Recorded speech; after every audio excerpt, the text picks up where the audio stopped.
video vamos a introducir el concepto de cambio social.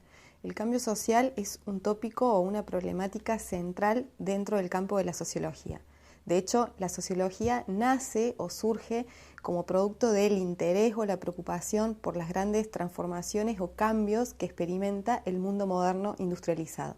Pensemos en el avance del capitalismo, pensemos en el crecimiento de las ciudades, en los desarrollos tecnológicos, etc. Todas estas cuestiones fueron dando lugar a una estructura cambiante que es la realidad social. Esta realidad ha experimentado cambios continuos a lo largo de la historia de la humanidad y muchas veces las personas podemos ser testigos de cambios muy radicales en cortos lapsos de tiempo.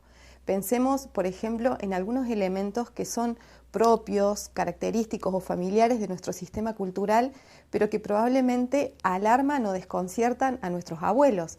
Supongamos, órganos artificiales, bebés de probeta, realidad virtual, celulares, misiles inteligentes, transbordadores espaciales. Bueno, a medida que los desarrollos tecnológicos avanzan en las sociedades, se va creando como una especie de efecto en cadena que repercute en el sistema cultural y esto a su vez implica cambios a nivel social. De cualquier forma, lo importante que debemos tener presente es que el cambio social es algo inherente a todas las sociedades, que en algunas sociedades esos cambios pueden producirse de manera más imperceptible, de forma más gradual, y en otras sociedades esos cambios ocurren de forma más intempestiva. Ya vamos a ver que también hay distintas características que se asocian al cambio social. Como les decía, el cambio social también puede ser abordado desde una óptica más positiva, en el sentido de entender el cambio social como la evolución o la adaptación de las sociedades a necesidades específicas de cada momento histórico, o bien algunos sociólogos miran el cambio social, si se quiere, desde una óptica más negativa, en el sentido de acentuar el abandono perjudicial de ciertas normas, de ciertas pautas de conducta que le dan sentido, cohesión, integración a la sociedad. Hay distintas terminologías que se emplean para referirnos a la sociedad emergente, esto es, a la sociedad que hoy en día experimenta grandes o profundos cambios en sus paradigmas. Se habla así de sociedad de la información, sociedad del conocimiento, sociedad del riesgo, sociedad de los derechos humanos, sociedad en red, etc. Lo importante a tener en cuenta es que estas expresiones refieren a procesos que son claves dentro de la sociología, como la globalización, la mediatización y la digitalización, es decir, procesos que influyen en los cambios de paradigmas que acontecen en nuestra sociedad hoy. Lo que vamos a hacer a continuación es ver algunos ejes claves del cambio social según la CEPAL, esto es, según la Comisión Económica para América Latina y el Caribe, y ver de qué manera estos conceptos también están contemplados desde el punto de vista de esta comisión con respecto a las transformaciones que experimenta la sociedad. Nos vemos enseguida con la clave de respuesta.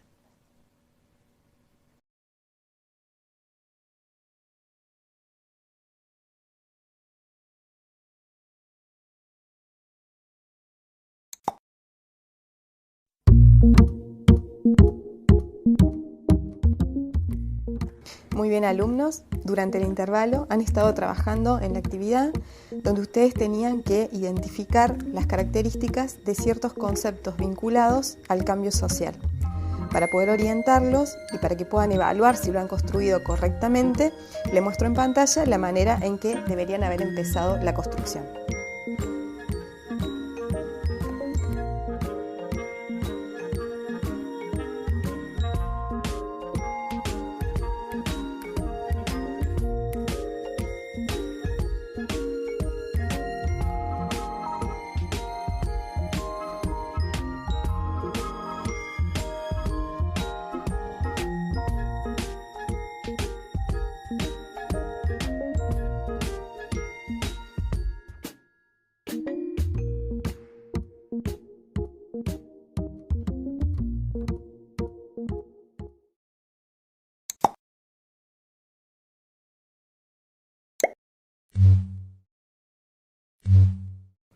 El concepto que vamos a ver en este video es el evolucionismo clásico. ¿A qué suena la expresión evolucionismo? ¿Qué se les viene a la mente? Seguramente la expresión que se nos viene a la mente es evolución y tal vez probablemente asociemos esta expresión casi de manera intuitiva con un gran biólogo del siglo XIX que fue Darwin, que en El origen de las especies precisamente trata sobre el cambio de las especies proponiendo un mecanismo que es la selección natural. Ahora, ustedes se preguntarán, ¿qué relación tiene la biología con la sociología? Bueno, para poder entender esto, precisamos comprender que hay un conjunto de doctrinas o de perspectivas en el campo de la sociología, con algunos referentes claros como Comte, Durkheim, Spencer, para los cuales el concepto de evolución o la idea de crecimiento, desarrollo, desempeña un papel central. Aquí va a aparecer la comparación entre los organismos vivos y las sociedades, es decir, que las sociedades, al igual que un organismo biológico, experimenta cambios o transformaciones a lo largo del tiempo. Y aparecen allí también, en esta analogía o en esta comparación que sobre todo es metafórica, pero que no obstante sirvió para inspirar o conformar estas doctrinas, aparecen ciertos puntos de contacto entre las sociedades y un organismo biológico. Por ejemplo, que las sociedades están compuestas de unidades más complejas, como los órganos de un cuerpo, que estas unidades desempeñan ciertas acciones o funciones que son indispensables para el desarrollo, la preservación, la conservación de las sociedades, etc. Por lo tanto, es importante que tengan en cuenta cuando vean el concepto de evolucionismo clásico que esta idea de crecimiento es central en todos estos autores. ¿A cuál me voy a referir ahora en particular? A Comte. Comte fue el creador del positivismo y también es considerado el fundador de la sociología. En especial, lo que quiero que veamos de Comte es su ley de los 3 estadios. ¿Qué quiere decir esto? Comte distinguió 3 etapas bien diferenciadas en los esfuerzos de la humanidad por comprender el mundo y llamó a estas etapas teológica, metafísica y positiva o científica. ¿Qué caracterizaba a la etapa teológica, característica de la Edad Media? Bueno, como su nombre lo indica, que el mundo, la realidad social, se interpretaba fundamentalmente en términos religiosos. Es decir, que lo que se observaba, los acontecimientos que se veían en la realidad social, eran interpretados como expresión de la voluntad divina. Ya durante el Renacimiento, lo que dice Comte es que este enfoque teológico con respecto a la sociedad se fue desplazando para dar lugar a lo que él denomina una etapa metafísica. ¿Qué quiere decir esto? ¿A qué hace referencia? Hace referencia a un desplazamiento de explicaciones que estaban centradas en causas sobrenaturales a causas naturales. Es decir, se pone el acento particularmente en la naturaleza. Pensemos, por ejemplo, en un filósofo como Thomas Hobbes, que en su explicación de la realidad social, de las sociedades y demás, no pone el acento en la voluntad divina, sino más bien en las acciones de una naturaleza humana bastante egoísta. La famosa frase de Hobbes de el hombre, lobo del hombre. Y luego lo que hace Comte es distinguir finalmente una tercera etapa, que le llama científica o positiva, donde se inspira en ¿qué? Fíjense, hablamos de una etapa científica. Se inspira en los logros de científicos tales como Copérnico, Galileo, Newton, etc. ¿Qué es lo que caracteriza a esta etapa científica?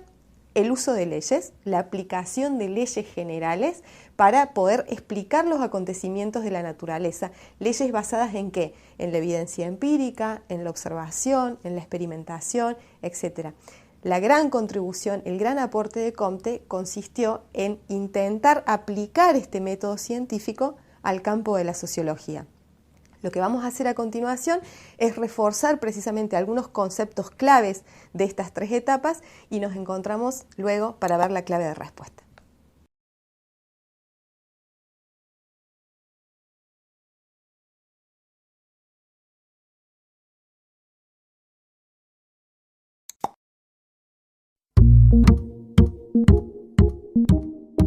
Muy bien, alumnos, durante el intervalo han estado trabajando en la segunda actividad, donde ustedes tenían que reconocer la postura de diversos autores. Para poder orientarlos y para que puedan evaluar si lo han construido correctamente, en pantalla les muestro la manera en que deberían haber comenzado.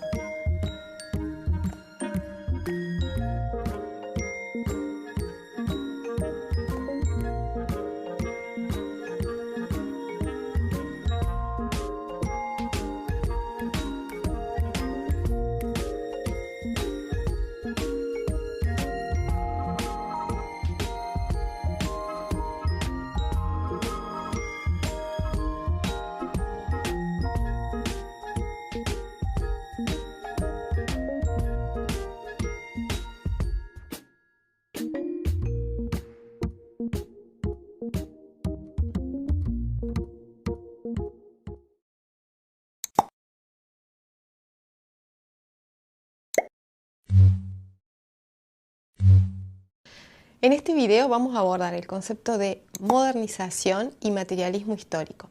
Hemos visto dos grandes posiciones dentro del campo de la sociología para explicar la distribución desigual de la riqueza y el poder en el mundo.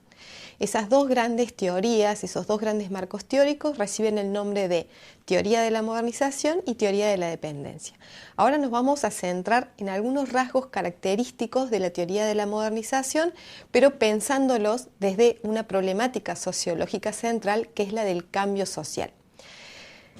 ¿Qué implica la teoría de la modernización? ¿Qué mirada tiene? Recordemos que se trata de un modelo de desarrollo económico y social que explica la distribución desigual de la riqueza en el mundo en función de los diferentes niveles de desarrollo tecnológico presentes en los países.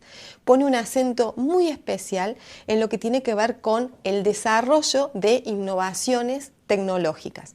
Ahora, hay un concepto que subyace la idea de que existe una especie como de camino lineal hacia el progreso. Entonces, fíjense, en función de esta idea de un camino lineal hacia el progreso, ¿cómo puede ser visto el cambio social desde esta óptica, desde la teoría de la modernización? Ustedes van a ver que desde este marco teórico, un rasgo del cambio social es que es unilineal. Se interpreta que el desarrollo de las sociedades sigue como una especie de único camino válido que tiene que ver precisamente con la incorporación de innovaciones tecnológicas, de un mayor progreso económico, etc. ¿Qué otros rasgos presenta el cambio social desde este marco teórico? Se ve también como un cambio de tipo inevitable, es decir, como si existiera una especie de empuje que sí o sí lleva a las sociedades para que alcancen mayores niveles de industrialización, de modernización, de desarrollo, etc. También se ve este cambio, el cambio social desde la teoría de la modernización, como algo gradual, es decir, en lugar de existir saltos abruptos, de pasar de una situación de debilidad económica a otra de mayor competitividad y desarrollo de manera repentina, los teóricos de la modernización piensan más bien que las sociedades van atravesando diferentes etapas. Incluso algunos sociólogos lo que hacen es discriminar esas etapas que atraviesan las sociedades en su proceso de modernización o de mayor industrialización. También estos cambios se ven como beneficiosos para la sociedad en su conjunto. Ahora, la teoría de la modernización tiene algunos teóricos defensores influyentes y también algunos detractores influyentes. Una de las principales críticas que se le hace a la teoría de la modernización tiene que ver con que la mayoría de las sociedades pobres han acentuado aún niveles de vida más bajos todavía y que por lo tanto este proceso o este camino lineal hacia el progreso no se verifica en todas las sociedades. Por lo tanto, un punto de quiebre importante con respecto a la crítica o al cuestionamiento que se le hace a las teorías de la modernización tiene que ver con la evidencia histórica. También los detractores de la teoría de la modernización subrayan que, de acuerdo con esta teoría, pareciera que los países de renta alta y los países de renta baja son como dos especies de mundos inconexos, en lugar de subrayar las relaciones de dependencia que mantienen y cómo estas relaciones de dependencia contribuyen a sostener cierto nivel de vida bajo o cierto nivel de pobreza en algunas sociedades. Hoy en día, cuando se piensa en la teoría de la modernización, se le han hecho muchos ajustes, muchas modificaciones a esta teoría y entre algunos de ellos se piensa que hoy no forma parte la modernización de una élite, sino más bien que son los movimientos sociales los que llevan adelante este tipo de progreso o desarrollo o de cambio o transformación a nivel social. Con respecto al materialismo histórico, lo que debemos tener en cuenta que es el paradigma de Marx. ¿Cuál es el motor principal del cambio social para Marx? ¿El conflicto o la lucha de clases? Hemos visto que el conflicto, la lucha entre la burguesía y el proletariado es un elemento indispensable para poder entender esta doctrina sociológica. Para Marx, este conflicto se remonta a las civilizaciones más antiguas, Pero en el mundo capitalista lo que se ve es como una profundización o una manifestación mucho más abierta de este enfrentamiento entre las clases. La manera de poder salir de este sistema para Marx tenía que ver con la posibilidad de rehacer deliberadamente la sociedad, instaurando un sistema o un orden social más igualitario y humano que le denominó socialismo. Lo que vamos a hacer a continuación es, a través de una actividad, reforzar algunos conceptos claves que tienen que ver con estos marcos teóricos que he estado mencionando y nos vemos a continuación para tratar la clave de respuesta.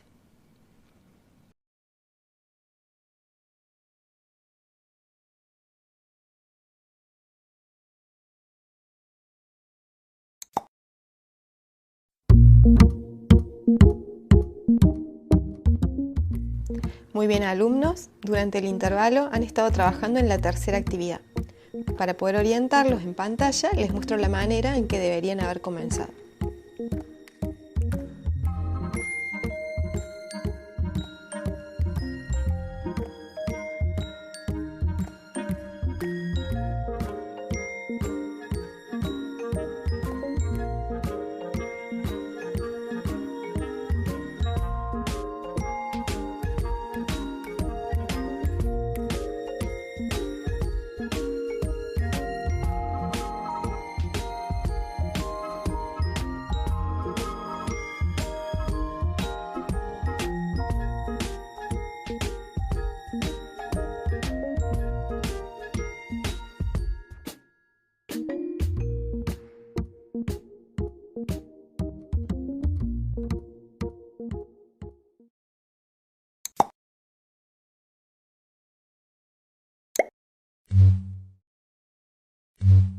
El concepto que vamos a abordar en este video tiene que ver con nuevas perspectivas en sociología.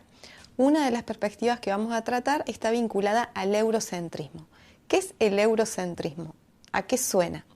Bueno, tal vez lo primero que se nos viene a la mente es precisamente esta idea de un sesgo cognitivo, cultural, según el cual el valor de la civilización tiene que ver con el continente europeo. Es decir, que de acuerdo a esta posición eurocéntrica, todas las trayectorias, digamos, no europeas aparecerían como incompletas. Precisamente desde una mirada eurocéntrica, el modelo a imitar para resolver los problemas de distintas regiones es el continente europeo.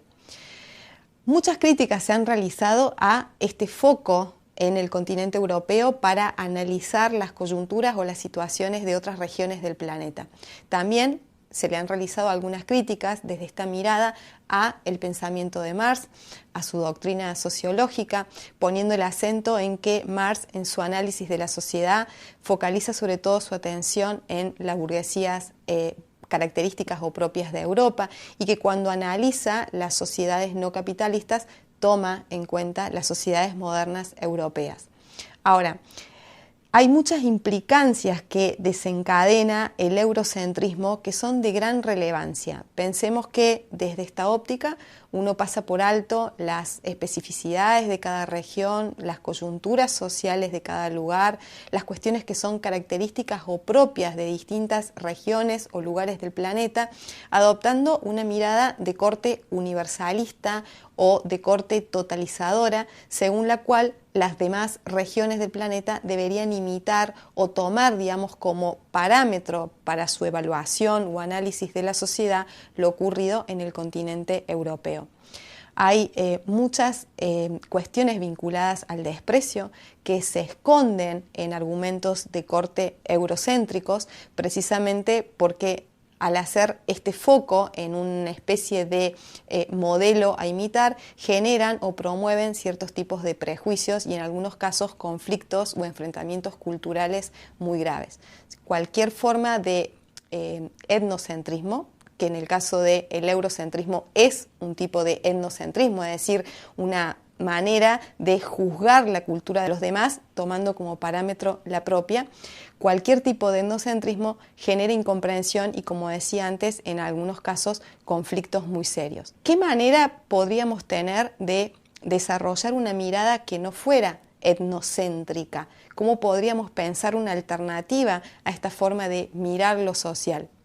Pensemos, por ejemplo, en un observador o en un turista de una comunidad menonita en La Pampa que trabaja sus hectáreas con un arado tirado por caballos en lugar de un tractor, o que, por ejemplo, lleva un estilo de vida sin electricidad. ¿Cuál es la mirada que podemos tener con respecto a esto? Sin duda, lo que se puede desarrollar aquí es una mirada donde me pongo en la posición del otro, de su sistema cultural, para intentar comprender lo que observo. Ese observador podría bien adoptar una mirada de la comunidad pensando que la situación que observa es una situación atrasada en términos industriales o en términos de modernización, o bien darse cuenta que este estilo de vida, la práctica o ese desarrollo que hace esta comunidad con respecto a su trabajo tiene un sentido fundamental para el sistema de creencias de esa comunidad. Por lo tanto, cuando uno piensa en la posibilidad de desarrollar una perspectiva o una mirada diferente a la del etnocentrismo, a la de una mirada etnocéntrica, seguramente lo que trae a colación es también el concepto de empatía, entre otras cosas. Es decir, poder además no solo tomar en cuenta ciertas cuestiones sociales, sino también ciertas cuestiones que tienen que ver con lo actitudinal, que tienen que ver con la forma en que interactúo con los demás, etc. Bueno, lo que vamos a hacer a continuación es una actividad integradora que precisamente, como su nombre lo indica, nos va a servir para poder repasar, para poder comprender mejor los conceptos centrales que hemos abordado. Les deseo mucha suerte y nos vemos pronto.